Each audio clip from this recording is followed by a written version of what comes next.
Na São Paulo dos anos 50, mais de 200 pessoas afirmaram ter visto o mesmo ser das trevas. Era uma época de mudanças rápidas e incertezas, onde a modernidade começava a se misturar com antigas superstições. A frase, dita em tom de suspense, ecoava pelas ondas do rádio, congelando o sangue dos ouvintes. As transmissões noturnas eram especialmente assustadoras, com locutores que sabiam exatamente como aumentar o clima de mistério e medo.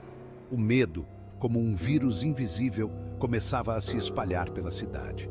As ruas, que antes eram cheias de vida, agora estavam desertas ao cair da noite. As pessoas evitavam sair de casa, temendo encontrar o desconhecido.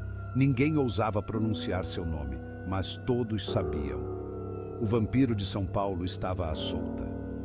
Histórias de encontros aterrorizantes se espalhavam rapidamente, cada relato mais assustador que o anterior. Era o início de uma lenda urbana que assombraria a metrópole por décadas. Uma história de terror contada e recontada em bares, cafés e mesas de jantar. As conversas eram cheias de especulações e teorias, cada uma mais fantástica que a outra. Uma história que, mesmo após tantos anos, ainda faz os mais céticos se perguntarem: teria sido real? A dúvida persiste, alimentada por relatos antigos e novos, mantendo viva a lenda do vampiro de São Paulo. A São Paulo de meados do século XX era uma cidade em ebulição. Um caldeirão de culturas, sonhos e medos, onde o progresso acelerado se misturava a um passado ainda presente. Arranha-céus ousados começavam a riscar o céu, disputando espaço com casarões antigos e vielas escuras. Nas ruas, um mar de gente se movia: operários, imigrantes europeus em busca de um recomeço, artistas e boêmios. O otimismo pairava no ar, mas nas sombras, algo sinistro se escondia. Um terror silencioso que se alimentava dos medos e da crescente paranoia da Guerra Fria.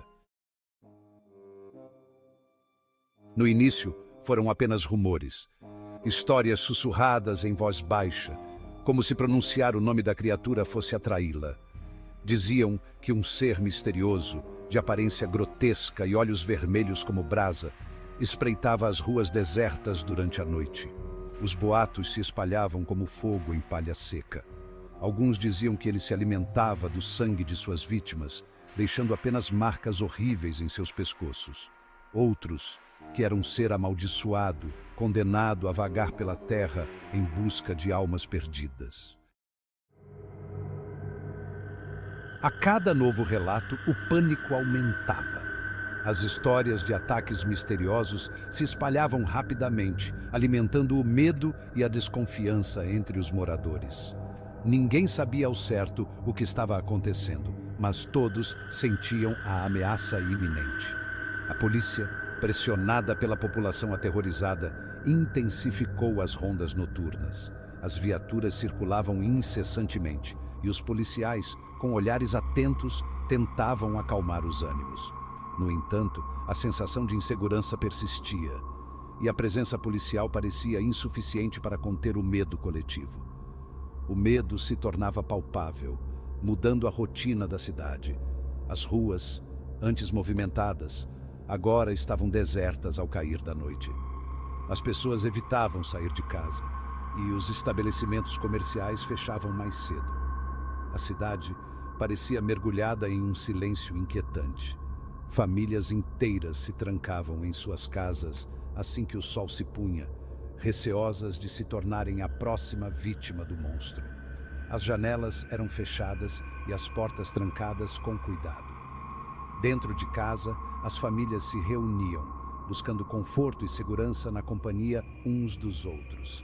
Nas igrejas, missas e cultos eram realizados em nome da proteção divina. Os fiéis se reuniam em busca de consolo e esperança, rezando fervorosamente para que o mal fosse afastado. A fé se tornava um refúgio em meio ao caos. Velas e crucifixos se tornavam amuletos contra o mal que assolava a cidade. As casas eram adornadas com símbolos religiosos e as velas eram acesas em um gesto de proteção. Cada chama representava um pedido de segurança, e um desejo de paz. O vampiro de São Paulo, antes um sussurro na noite, agora era uma ameaça real, que pairava sobre a cidade como uma nuvem negra. A figura misteriosa e aterrorizante se tornara o centro das conversas e das preocupações, transformando a vida cotidiana em um cenário de medo constante e incerteza. Dona Carmen, uma quituteira da Muca, jurava ter visto o vulto do vampiro espreitando sua janela durante a madrugada. Seu relato, publicado em um jornal sensacionalista, causou comoção. Logo, outros moradores vieram a público, com histórias semelhantes. Um padre jurou ter visto a criatura voando sobre a Catedral da Sé, um guarda noturno, ter atirado contra ela, sem nenhum efeito.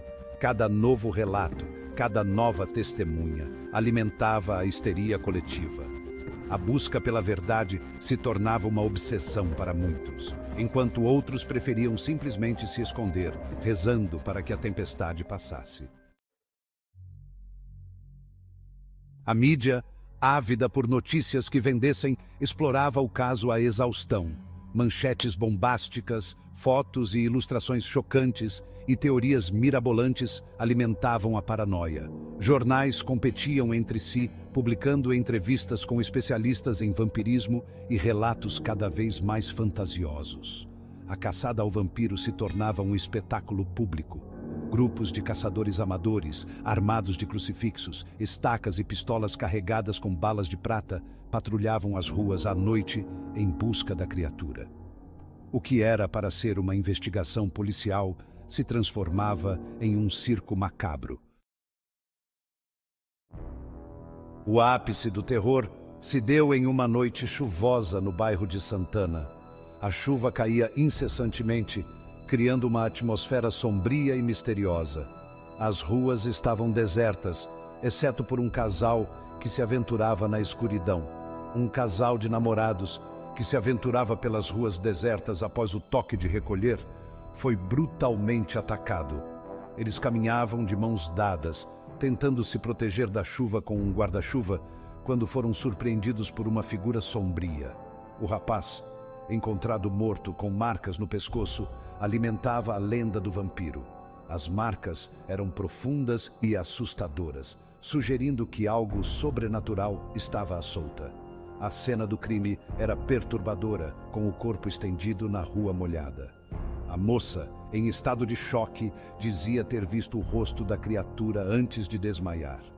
Seus olhos estavam arregalados de terror, e suas palavras eram confusas, mas ela insistia que a criatura tinha olhos vermelhos brilhantes. A notícia do ataque se espalhou como um rastilho de pólvora. Jornais e rádios não falavam de outra coisa, e a cidade inteira estava em alerta.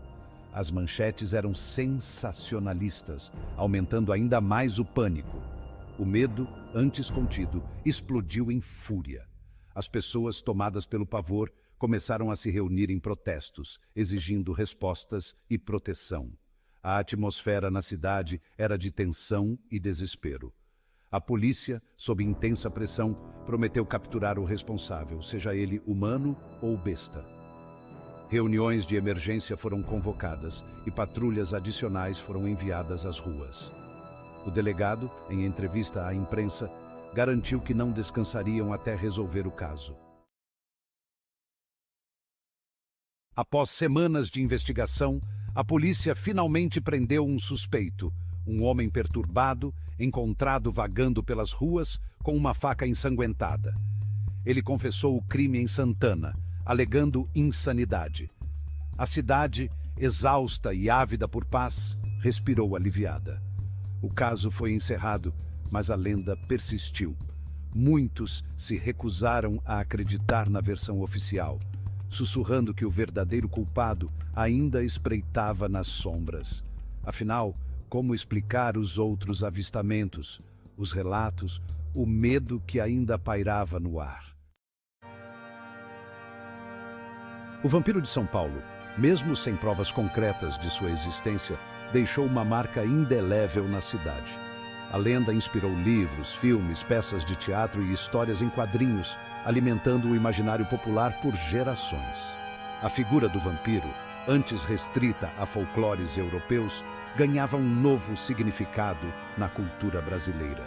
Uma metáfora para os medos de uma sociedade em transformação, para a violência urbana e para a crença no sobrenatural.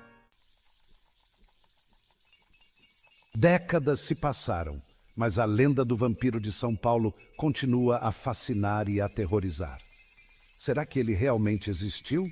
Ou seria apenas uma história fantasiosa criada para explicar o inexplicável? A resposta talvez esteja perdida no tempo, nas sombras da memória da cidade.